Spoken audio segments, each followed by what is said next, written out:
The purpose of this comparative study is to examine how social and geohistorical contexts shape portrayals of adolescence in coming-of-age films. I will examine and compare George Lucas's American Graffiti with Richard Linklater's Dazed and Confused, two films with a historical setting focused more on capturing the experience of American youth than complex plots. I chose these films because they are both among my favorite coming-of-age stories, and each one has plentiful potential for analysis. The coming-of-age genre was chosen because both films have several characters who experience personal coming of age, as well as similar non-traditional story structures. But the generations in which they took place and in which their filmmakers grew up affect the characters, tones, and messages of each.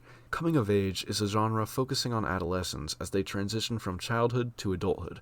The challenges these characters have to face are a focus, with issues that often remain relevant even decades after the story takes place. The genre allows for a wide range of tones, characters, stories, and messages. Coming-of-age films, especially those with an American geographical context, often revolve around characters facing similar challenges and social issues, thus sharing social contexts as well. According to Lucas himself, American Graffiti is a film about growing up and about, taking responsibility and moving out of the house and that whole trauma. These themes are seen in American Graffiti through the eyes of each of the main characters, some newly graduated, others not even being close. Many of these characters are archetypes common to the genre: the nerd, the cheerleader, the class president, and the bad boy. The one main character who does not quite fit firmly into any one category is Richard Dreyfuss's Kurt, emphasizing his own and the audience's uncertainty about his future. Dazed and Confused shares a similar social context, with characters experiencing the same trauma associated with growing up. However, conversely to American Graffiti, the majority of Linklater's characters do not fit into any one category. This is a film more dedicated to realism, capturing regular kids in regular situations, whereas American Graffiti is described by Lucas himself as fantasized. While they share certain themes and conventions, they set themselves apart from one another in significant ways, illustrated through the characters of Paul Le Mat's John Milner and Matthew McConaughey's David Wooderson. Milner is a character who graduated years before the others. However, he continues to hang out with his high school friends. Milner's reluctance to move on from the strip is representative of his reluctance to move on in general. He senses he reached his peak in high school, and he wishes to avoid growing up and losing that peak. Even so, he remains cool. He is in a way the hero of Modesto, harkening back to Western gunfighters in his outlaw bad boyishness and his burden of being the fastest in town, though with his car rather than with a gun. His rival even wears a cowboy hat, and one character says he's just like the Lone Ranger. Like many of those Western heroes, especially of the time, Milner is faced with the end of an era. As the 50s come to a close, his frontier is dissolving. Wooderson is a character who similarly hangs out with high schoolers years after his own graduation. He shares with Milner a love for his car, explaining in great detail his customization on it. Unlike his 60s counterpart, however, Wooderson is the most pathetic character in Dazed and Confused, as described by Roger Ebert. Stuck in a dead-end job, no ambitions except for the next joint he'll smoke, Wooderson clings onto teenage culture in an attempt to relive his high school glory days, his personal high point. Milner and Wooderson are characters tightly connected with the coming-of-age trope of refusal to move forward in life. But the differences in these characters illustrate the differences between the films as a whole. Milner is an idealist vision of a hero in an idealist film.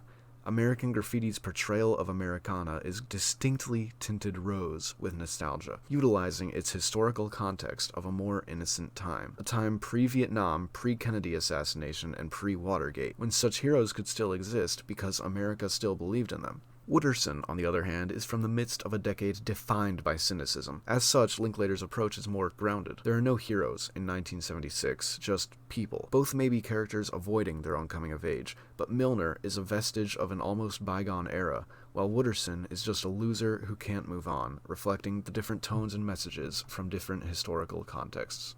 The mise-en-scène of both films is essential to encapsulating their periods.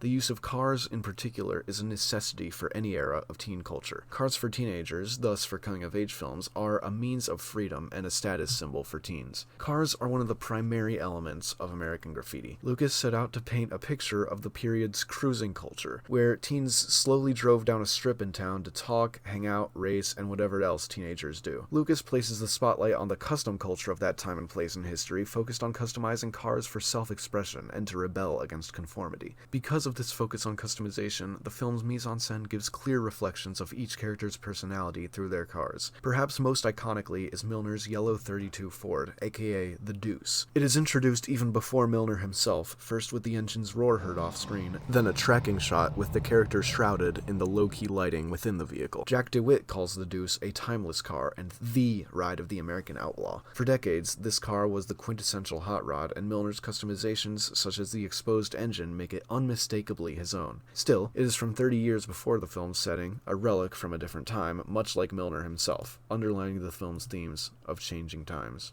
One of the most prominent cars in the film, yet one that does not belong to any main character, is the white Thunderbird carrying the blonde of Kurt's fixation. DeWitt describes this as the ultimate 50s chick car, but it serves a deeper purpose than illustrating Kurt's obsession. The car shares its name with a mythical Native American figure, adding a mystical quality to a character already shrouded in mystique. Additionally, the car is always shot from the exterior, never seen from the inside, further adding to its mysterious quality. Cars are similarly eminent in Dazed and Confused, symbolizing freedom for teens of the 70s. However, as part of the post-muscle car era, most characters drive hand-me-downs rather than personalized hot rods, and what potential for customization there was is largely neutered by emissions laws of the period. Thus, most cars are not quite as symbolic, and they do not allude to mysticism. However, they are still essential to the culture. Remnants of cruising culture linger, with teens often driving just for the sake of driving and hanging out. The film opens with a wide shot on Pickford's orange GTO muscle car. Wooderson proudly describes the specs of his beloved Chevrolet Chevelle, and a middle schooler receives his brother's car keys, a symbol of his newfound freedom. In their cars, characters gossip, talk, joke, flirt, make out, knock over mailboxes, all the wild, rebellious acts of adolescence that make their cars instruments of freedom and vessels for self-expression. The cars of American Graffiti are extensions of their characters, windows into their personalities that highlight how intimately tied teens of the period were to their vehicles. In certain cases, they even take on mythical meanings, underlining the more elevated reality American Graffiti takes place in, to highlight its nostalgic tone for the period. Dazed and Confused, again, takes a more realistic approach for its more jaded decade, where cars are still extensions of characters, however, they're not as symbolic, let alone mystical. In both cases, the prominence of cars throughout the films highlights the importance of vehicles no matter what decade in American teen culture. It is impossible to talk about either of these films without mentioning their soundtracks.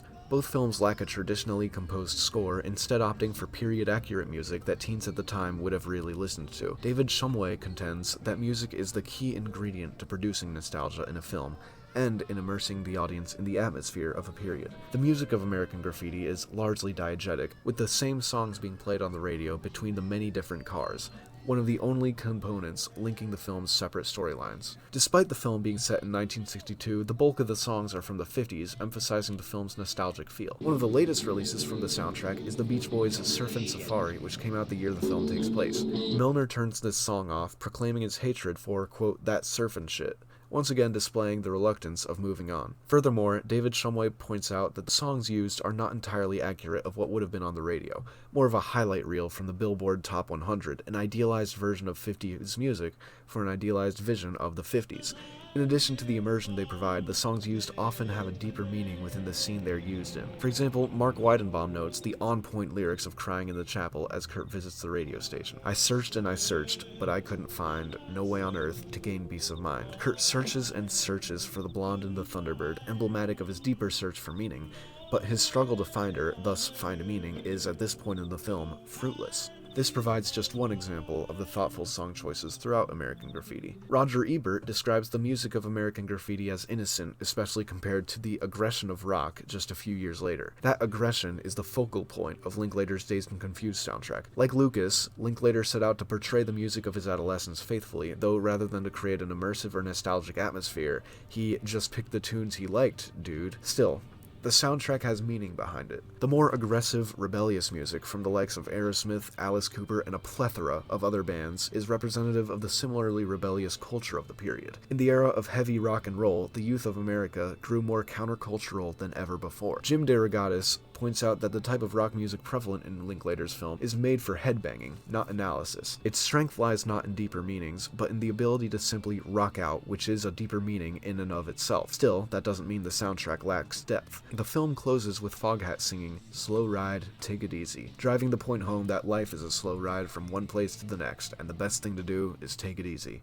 Even with similar concepts, two films will be drastically different from each other depending on their historical contexts. American Graffiti is a nostalgic nostalgic, pre-Vietnam coming-of-age story about people who learn to grow up and leave an era behind them as they venture into a new one. Dazed and Confused, on the other hand, shows us how adolescents grew up just a couple generations later in a more countercultural, postmodern America. Instead of moving from one period to another, its characters learn how to just keep living.